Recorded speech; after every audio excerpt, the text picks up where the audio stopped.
This is Backstage Sonoma, your all-access pass to the local music scene. Coming to you from beautiful downtown Santa Rosa, this is the Backstage Sonoma podcast. And now, here's your host, Steve Roby.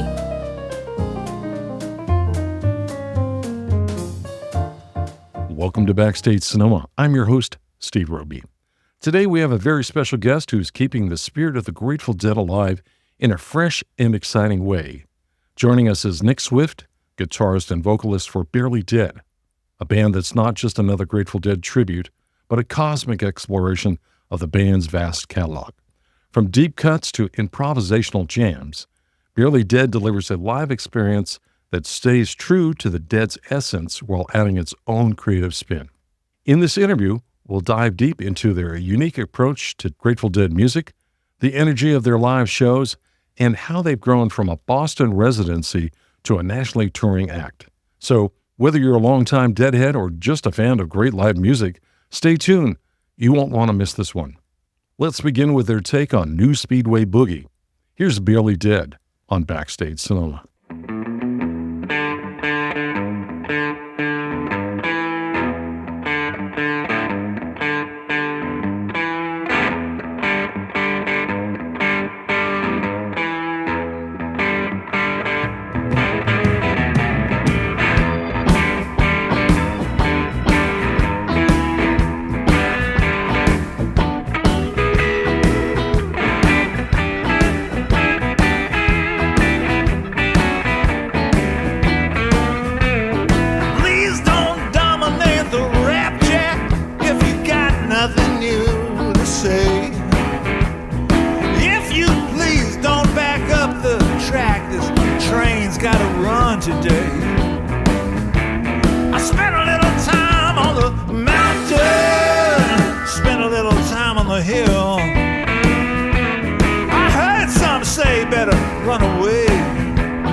Just a change in style. Once that's done and another begun, and I wonder how many miles. I spent a little time on the mountain, spent a little time on the hill. Well, things went down we don't understand, but I think in time we will. Now I don't know, but I was told in the heat of the sun, the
guy.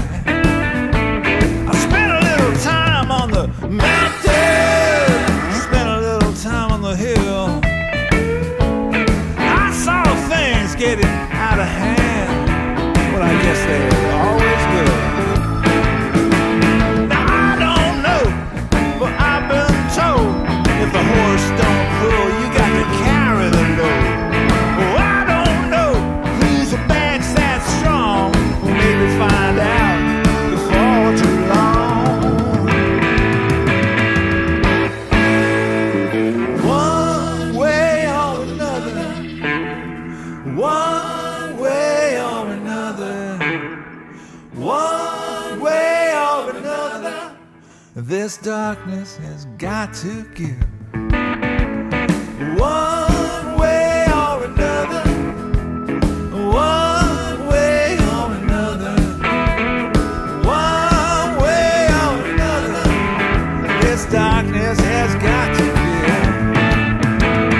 One way or another, one way or another, one way or another, this darkness has got to give.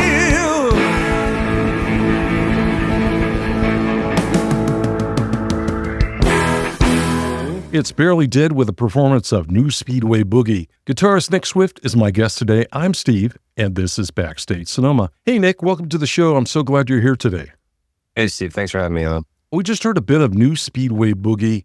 You guys really put your spin on this classic. How do you balance staying true to the Grateful Dead while making the music your own? I think it comes from just coming at the music with your own sense of personal authenticity. The songs themselves are so well written from both a lyrical and a musical standpoint that, as attractive as it is to try to emulate those sounds that we all know and love of the Grateful Dead, like those Jerry tones, those Bobby Corden versions, the two-headed drummer sort of beast. If you try to just play it like you would play it instinctually without really thinking about how the Dead did it themselves, but just sort of looking at the song on a chart, on a piece of paper, and just starting from there, you can end up in some pretty amazing places. So that's what we try to do. Can you talk about the band's roots? How and where did the band come together? When did it all happen? Give us the backstory there. Our drummer, Tyler Brooks, he tells this story way better than I ever could, but because he was there. So Tyler was living in his old apartment with his old roommate, and they were snowed in on a big crazy snowstorm in 2015, and they kind of got word that the GD50, the Grateful Dead 50th anniversary Fairly Well shows were happening at Soldiers Field. So got the inside scoop, and they immediately booked their hotel rooms, got in on the ground floor, and then just sort of both had this sort of brainwave of, we should start a Grateful Dead cover band. This is the time to do it. We love this music. And the original approach, focusing on like the early Dead, 65 to 72 kind of thing. Yeah. And slowly over time, the band morphed and became kind of what it is today, where we take on any song that any member of the Grateful Dead had anything to do with, we've considered fair game to play. So that means if Jerry sat in with the Allman Brothers and played Mountain Jam, like we know, all the JGB stuff, all the Rat Dog stuff, that's all fair game. We really try to broaden it out now. It's much more eclectic. It's really undergone some changes over the years. We've been together for almost 10 years at this point. And lineups have changed a little bit over the years, but we've really come a long way since those early days, that's for sure. Great. I guess it's safe to say some of you guys have probably followed the Dead or portions of it in your time. I was born in 1989, so I was alive for the tail end of the Jerry years, but I certainly went to my fair share of the Dead and Further and Phil and Friends, Rat Dog, all those sort of offshoots. But I think part of, when you asked earlier, what is it about balancing the sound of the Grateful Dead with a new approach? Part of it is that we're not all explicit Deadheads. We're not all wearing our Grateful Dead tie-dyes on our off days and things like that. A lot of us we all come from very different musical backgrounds. And for some people in the band, they never even listened to the Grateful Dead really before they joined the band, which sounds crazy, but it's allowed us to kind of look at things a little differently because we're not coming in it with 40 years of listening to Scarlet Begonias over and over again. We kind of have our own ideas of what other types of music could work well in this sort of setting. So Yeah. helps us a lot. Yeah, it's a really fresh approach. Much appreciated, too. Yeah. Can you talk about how Barely Dead decides which elements of a song to keep traditional and which parts to experiment with? I wish we had a formula for it, but it really is just instinctual. Some parts of songs, I think we can all, on some level, subconsciously agree that it's sacrilegious to touch this in any sort of, you got to play it this way because oh my God. But then there's other times where, you're playing it and you've played it 30 times in the last 2 years or something, some song, and then someone does something funny on stage. You're like, oh, that actually is interesting. And then you just talk about it a little bit more. Mm-hmm. A lot of it's just by feel. Something just sort of happens. You're like, oh, that's cool. Let's pursue that. Yeah. You've shared the stage with some great musicians. What's been one of your most memorable collaborations, and how has that shaped your performances? Well, I'll tell you, a recent one happened that was really, personally for me, pretty big. Back in August, we played at the Warehouse at FTC in Fairfield, Connecticut, and we had the opportunity to have both Scott Morawski and Bill Carbone from the band Max Creek sit in for the entire show. Basically, they played the whole show with us. And Scott is also the lead guitarist in the Mike Gordon band. And Max Creek has been a sort of jam band, sort of legendary act since the 70s. They've been going a long time, and they now really just play regionally around New England. And there's a huge following for them up here. And I've known Scott personally for a long time because he's friends with my dad through work. He's a really talented programmer, Scott is. And I've known Scott since I was 13 years old. He's sort of followed my whole music career. And as I've sort of gone to his shows and things like that, and I never really had an opportunity to really play with him. And to do that at this show was pretty awesome. And we have a full video of it up on YouTube. Oh, and nice. It's some of our best stuff, I think. Some of the best we've ever sounded. So that was a really important one for me, personally. Cool. And you should probably add that Barely Dead has their own YouTube channel you can go to see these videos, right? Yes, please do. Yeah, cool. Well, let's take a music break and listen to your version of Mississippi Half-Staff. Is there anything you'd like to add before we play this? We recorded this in one of our old guitar players. He's got a studio in his basement. That's a world-class, amazing studio that lots of amazing people like Susan Tedeschi has recorded at. And so this was recorded and filmed there, and it's a really special place. Here's Barely Dead with Mississippi Half-Step on Backstage Sonoma.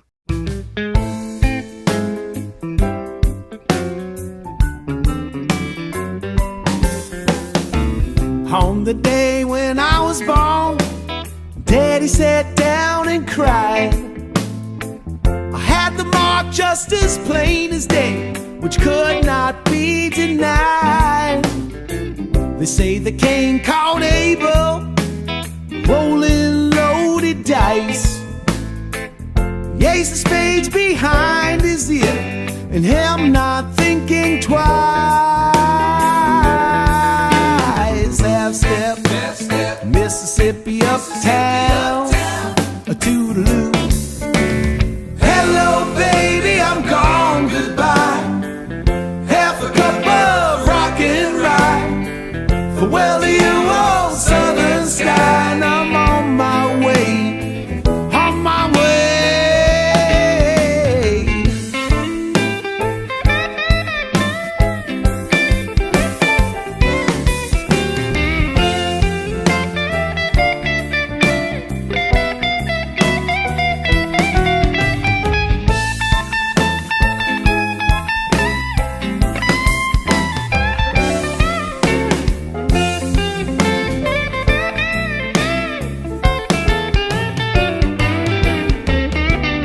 All you got to live for is what you left behind.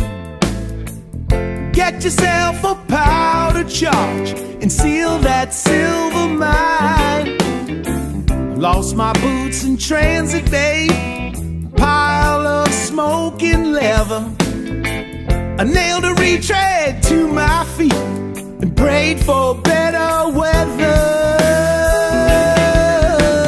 Half-step, a Mississippi uptown, a toodaloo.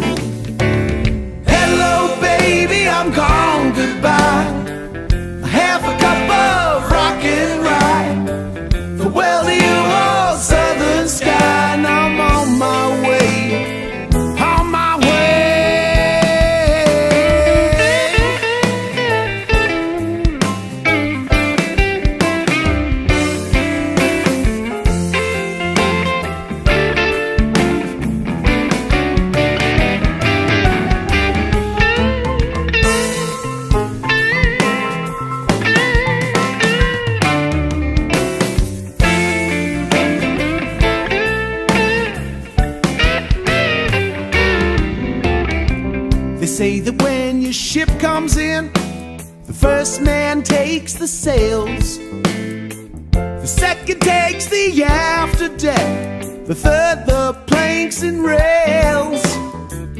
What's the point in calling shots? The cue ain't straight in line.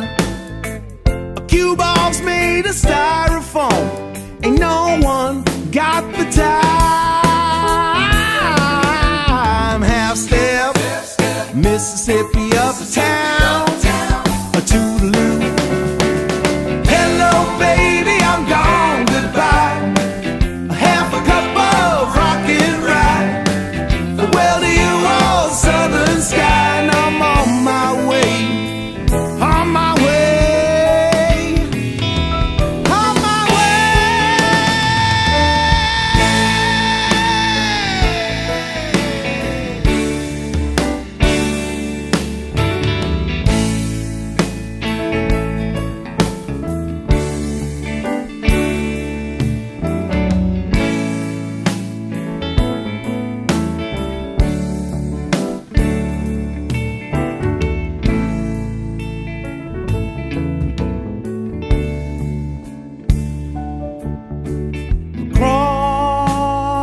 across the Rio Grande, across the lazy river, across the Rio Grande,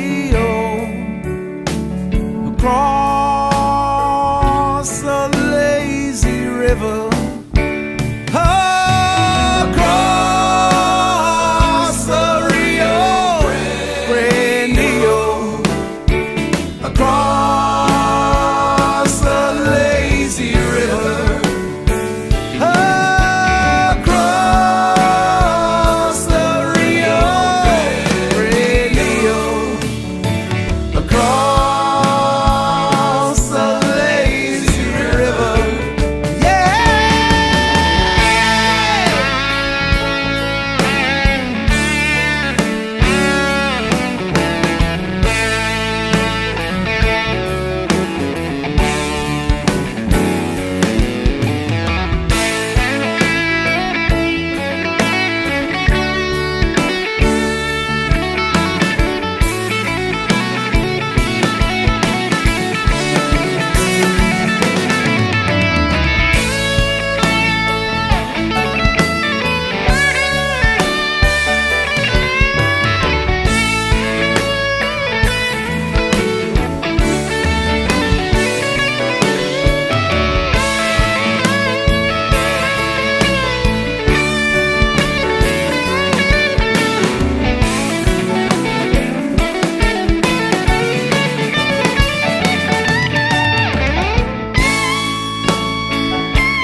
You just heard Bailey Dead's take on Mississippi Half Step. Their guitarist Nick Swift is our guest today, and this is Backstage Sonoma.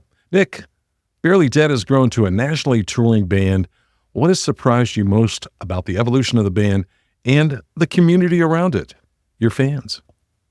It's interesting. We were such a local band for so long. We had this Wednesday night residency in Somerville, which is a part of Boston.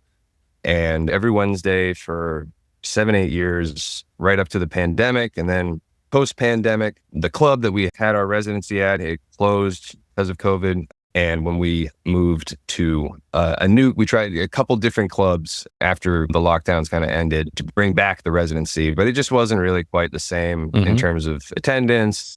The vibes were a little different. Everyone's a little skittish to get out there, and rightfully so.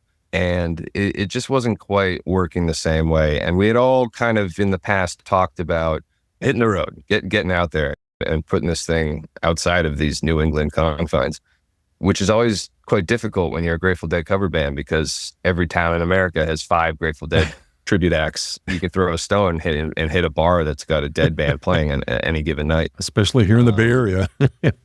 Oh yeah, you guys know more than anyone. Yeah, that's everywhere. Anywhere you go.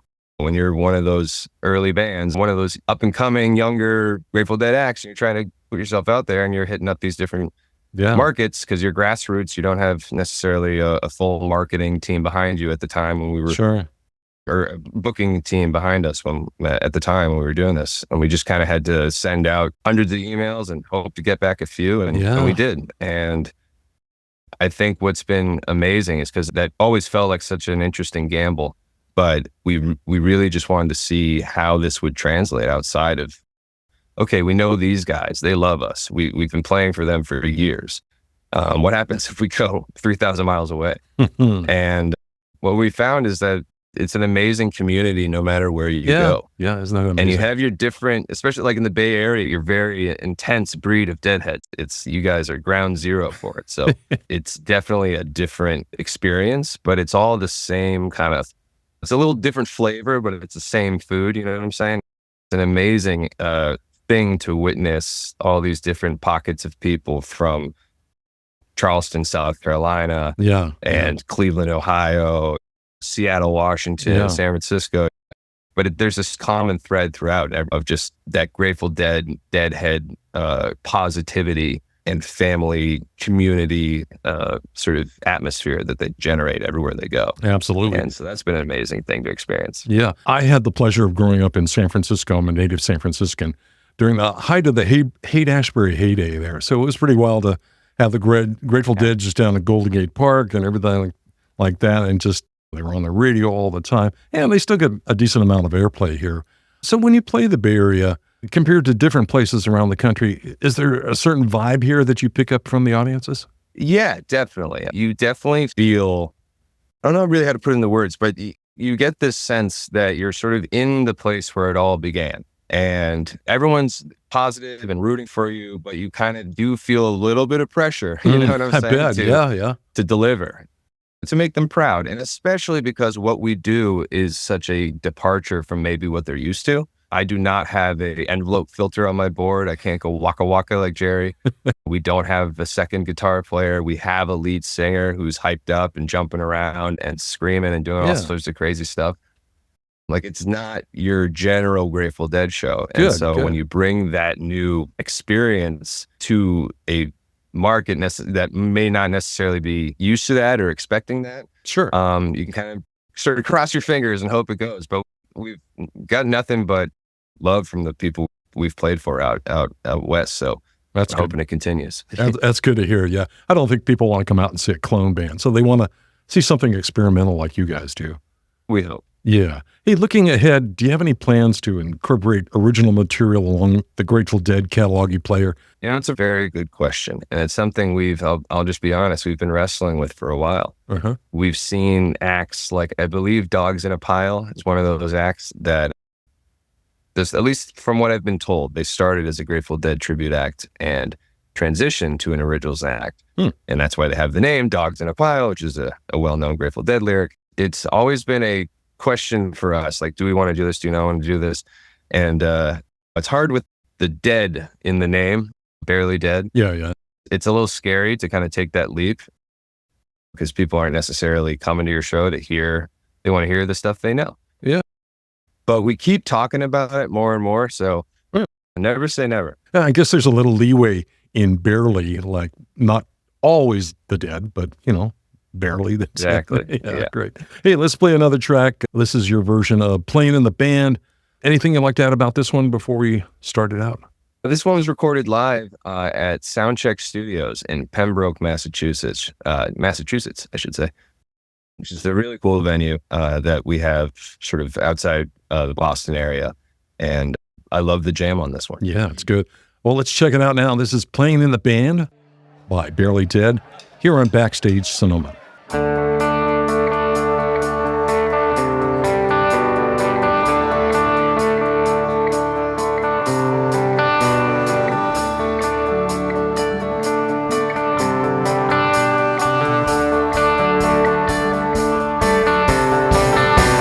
Some folks trust to reason, others trust to might.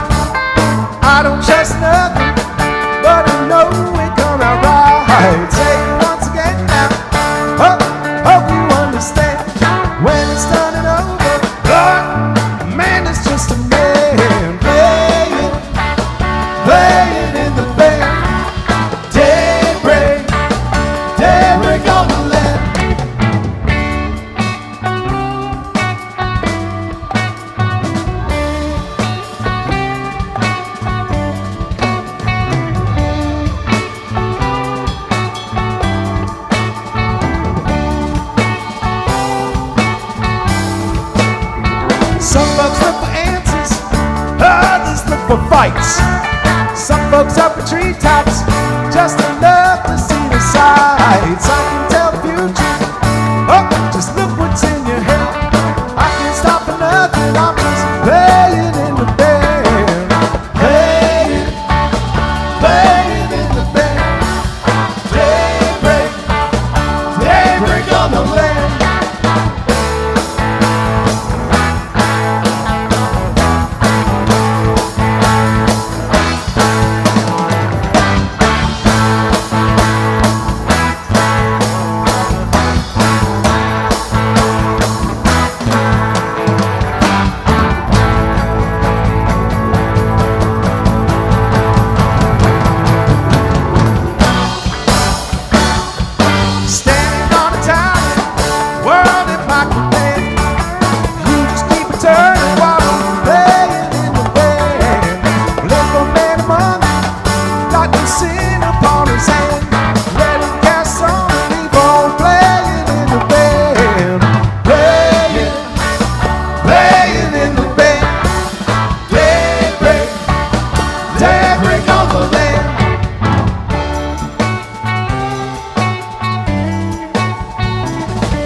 Barely Dead's guitarist Nick Swift is with me, and that was their version of Playing in the Band.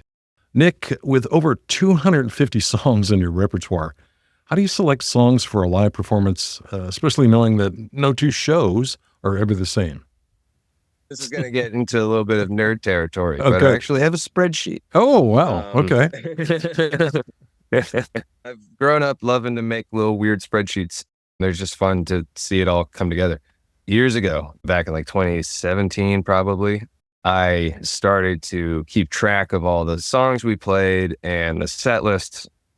And I had sort of this little formula and functionality in the spreadsheet so that if a song had been played within a certain amount of time, it would be color coded. So that would keep us from repeating all the same songs. And so it led us to be playing more and more. It's pretty meticulously tracked, if I do say so myself. We also have a website that's it's actually called the Songfish app. But if you go to our website, barelydeadmusic.com, there's a button you can click labeled setlists, and that will take you to our set lists page that has virtually all of our set lists going back the last 8 years. Wow. And with stats, and you can track all sorts of things. You can, if you want, you can make accounts and track which shows you went to, so you can get your own personal stats. It's very cool. It's if you've ever, any Fish fans listening might kind of know what I'm talking about. It's actually built using that same platform. Yeah, I think I saw a Grateful Dead book that really got into all the specifics there. So Deadheads are pretty much nerd heads as well, too, I guess. Huh? Very much so. Yeah. You find a lot of nerds in that cross section. So yeah, we use that, and that helps us sort of keep our set list fresh. Every once in a while, you sort of realize, oh, we haven't played this song in a year, and we might want to rehearse it before we dust it off again. I was just curious. But, it keeps it fresh. I was curious, do your fans have a special name like the Deadheads? Do they call themselves anything? So we have the Barely Dead family. So BDF for short. Okay. So if you're a BDF member, you're a member of the Barely Dead family. And that just means you're part, like I was talking about earlier, there's the Deadheads in general just sort of exude that community, familial atmosphere everywhere they go. And so this is just sort of our little pocket of that, where if someone sees you wearing a Barely Dead shirt, they're like, hey, you, BDF, nice.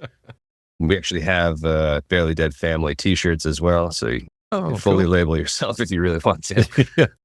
And that's all on your website. That's our BDF. We love them. And that's all on your website, right? Yes, there's a link on the website to the BDF Facebook page, Facebook group, I should say. So you can join that if you want. Nice. Keep up to date with everything that's going on. Cool. Hey, you got a big show coming up at the Sweetwater Music Hall in Mill Valley, which is like kind of almost the center of the universe for Grateful Dead fans. It's coming up on October 22nd. What can fans look forward to? Any special surprises or anything you got planned? Yeah, anyone who's listening, we can give you a little sneak peek. We're actually going to be inviting a very special guest, Bella Rain, to the stage. Bella is, you may be familiar.